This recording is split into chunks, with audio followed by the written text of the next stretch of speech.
তো গাইস আজকে নিয়েছি এমন জায়গায় যে দোকানের কোনো মালিক থাকে না, নিজেরা বানিয়ে খায় এবং সেই দোকানটা 300 বছরের পুরনো এবং 100 বছরের সেই চায়ের দোকান।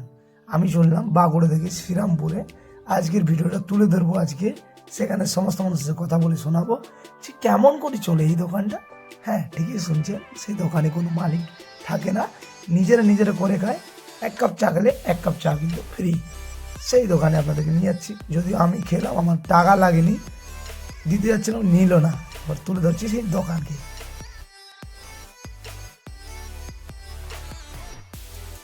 প্রথমে বলি, আমি বাঁকুড়া থেকে এসেছি আপনাদের চায়ের দোকানে। শুনেছি নাকি আপনাদের চায়ের দোকানে কোনো মালিক নেই, নিজেদের মালিক আছে, থাকে না, নিজেরা চা বানিয়ে নিজেরা খায়। এটা কি সত্যি? আচ্ছা, তো এই দোকানটা কত বছরের পুরনো? 300 বছর আছে, প্রায় 300 বছর। আচ্ছা, এই 100 বছর বেশিরভাগই এই দোকানটা 100 বছর ধরে মানে চলছে। এর আগে নাকি গোডাউন না কি ছিল, যাই হোক সেটা আগে ছিল। আর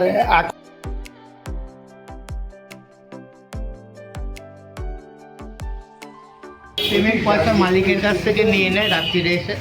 ও মালিকের কাছে টাকা নিয়ে নেয়, বিস্কুট বেকারি এখানে দিয়ে যায়। এবারে এমন হয় না কেউ বেশি বিস্কুট খেয়ে নিল বা এরকম কিছু? এইসব কোনো জিনিস হয় না এখানে যারা আসে সব পুরনো, নিজেরাই জিনিস হয়তো নিয়ে নিল, নিজেই সঙ্গে একটু আগে এসে দেখতে পাচ্ছি। মানে একটা পরিবারের মতো হয়ে গেছে আর কি। মানে নেবে, নিজেরাই খেলো, চা দিয়ে দিলুম বা নিজে চা নিয়ে নিল, পয়সা রেখে দিয়ে চলে গেল। এই পয়সা আমাদের ওপেন করে এরকম ভাবেই থাকে। হ্যাঁ, এরকম ভাবেই থাকে। আচ্ছা, রাত্রে তো দোকানটা একটু বন্ধ পাঠ করতে হয়, কেউ করে? সেটা যে শেষ অবধি থাকে সে করে না মালিক এসে করে? মালিকই করে। মালিক এসে করে। আচ্ছা আচ্ছা।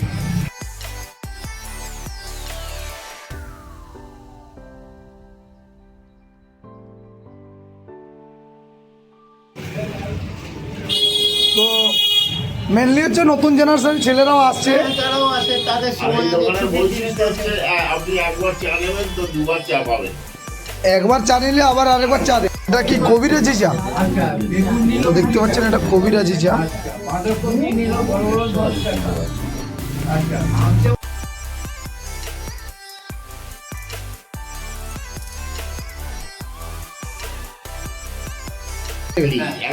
একবার ফ্রি। আচ্ছা, রিপিট। আচ্ছা, এটা শুধু আমার জন্য না, সকলের জন্য, সব খদ্দের জন্য? তো যাই হোক, অনেক ভালো লাগলো যে এখানে এসেছিলাম, তো এইসব মানুষগুলোকে একটু দেখতে পেলাম। এই দেখুন আমাদের মামা। আচ্ছা। চায়ের মামা। আচ্ছা, এই দোকানে সবার মামা, উনার নামেই মামা। হ্যাঁ, সবার নামই মামা। আচ্ছা, যাই হোক। আর এই যে আসছেন, দেখুন নিজেরা এসে চা নিচ্ছে।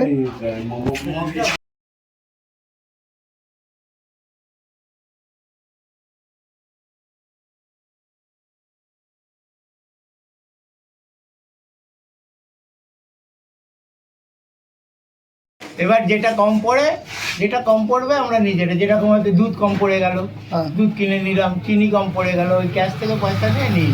আচ্ছা। রাত্রির দিকে মালিক আসবে, ও পয়সা বুঝিয়ে নেই। ও মানে মালিক এগুলো দেখতে যায় না, কত টাকা পড়লো, কি হলো, উনি কিছু বুঝতেন না।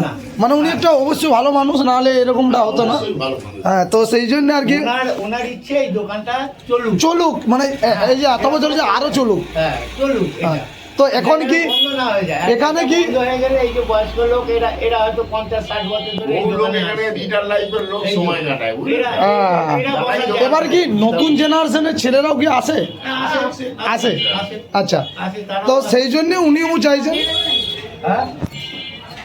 এই দোকানটা আজ কতদিন হলো দোকানটা চলছে? 100 বছর পার হয়ে বললাম তো। 100 বছর পার হয়ে চায়ের দোকান চলছে। এবারে নিজেরা এসে চা বানিয়ে নেয়। আর এই চাপাতি, চিনি এগুলো কে নিয়ে আসে? এখানে যারা আছে সব পয়সা আছে, আচ্ছা, ওগুলো নিয়ে আসে। এবারে টাকাটা কিভাবে কালেক্ট হয় যারা এখানে মানুষরা আসে? আসে তৈরি করে, তুমি 5 টাকা চা খেলে, হ্যাঁ। দুবার দিলাম, 5 টাকা রেখে দেবো। আচ্ছা। মালিক যে আসে, মালিক ওরা আছে, একটা আছে, হ্যাঁ। রাত্রে এসে বসে নিয়ে চলে। ও আচ্ছা, মালিক আসেন কিন্তু থাকে না, টাকা খুব কম থাকে, খুব কম থাকে। চাকরি করে। আচ্ছা, উনিও কি পার্টিসিপেন্ট ছিলেন এই দোকানের মধ্যে? তাই উনি কি চাইছেন যে এই চায়ের দোকানটা আরও চলুক, এই জন্যে, তাই তো? এবার ইনারা আমাদের পার্শ্ববর্তী মানুষ নাকি, তো এনাদের সাথে একটু গল্প করে নিই। আপনারা প্রতিনিয়ত আসেন এখানে? আচ্ছা, এখানে ওই রকম সিস্টেমে আপনি নিজেও চা বানান? চা বানাই, কিন্তু এই চায়ের দোকানটা মেনলি ছিল যে সে একজন সিপিএম কমরেডের ছিল। সিপিএম কমরেড ছিল? হ্যাঁ, সে হোল টাইমার ছিল পার্টির, সে বুক বন্ডে সার্ভিস করতো। হ্যাঁ পার্টির জন্য চাকরি ছেড়ে দিয়ে সবসময় পার্টি অফিসেই থাকতো। হ্যাঁ। সেই সূত্রে চায়ের দোকানটা খোলা হয়েছিল, প্রায় নয় করে 100 বছরের ওপরই হবে। 100 বছর উপরে? হ্যাঁ, নরেশ সোম তার নাম ছিল। উনি বেঁচে নেই? উনি বেঁচে নেই। ওনারই সব মানে যেহেতু প্রপার্টি হোল্ডারে, ওই হোল্ডারে মানে কাজ করতেন উনি, সেই হোল্ডারের মালিকদেরকেই দিয়ে গেছিল। ভাগনা ছিল দুটো, আচ্ছা একটা ভাগনা নিখোঁজ হয়ে গেছে, হ্যাঁ একটা ভাগনা মারা গেছে। আচ্ছা তারপরে পরবর্তীকালে চায়ের দোকান চালাবার মতন কেউ নেই, জামাইরাই এসে সব তত্ত্বাবধান করে। এখন একটাই জামাই, বড় জামাই এই বাড়ি। যিনি আছেন এখন? হ্যাঁ, 3টে মেয়ে, 3টে জামাই আছে। আচ্ছা কিন্তু বর্তমান এখন একটাই জামাই এই দোকানটি তত্ত্বাবধান করে, বাদ বাকি সব জামাই এস্টাবলিশ, এও এস্টাবলিশ। হ্যাঁ, কিন্তু ওই শ্বশুর বাবু স্বার্থের জন্য এখানটায় খুলে রেখেছেন, দেন। তো এবার আপনি মোটামুটি প্রথম থেকে আসছেন? আপনি প্রথম থেকে বলতে ধরুন, আমি তো মোটামুটি জন্ম থেকেই এখানে।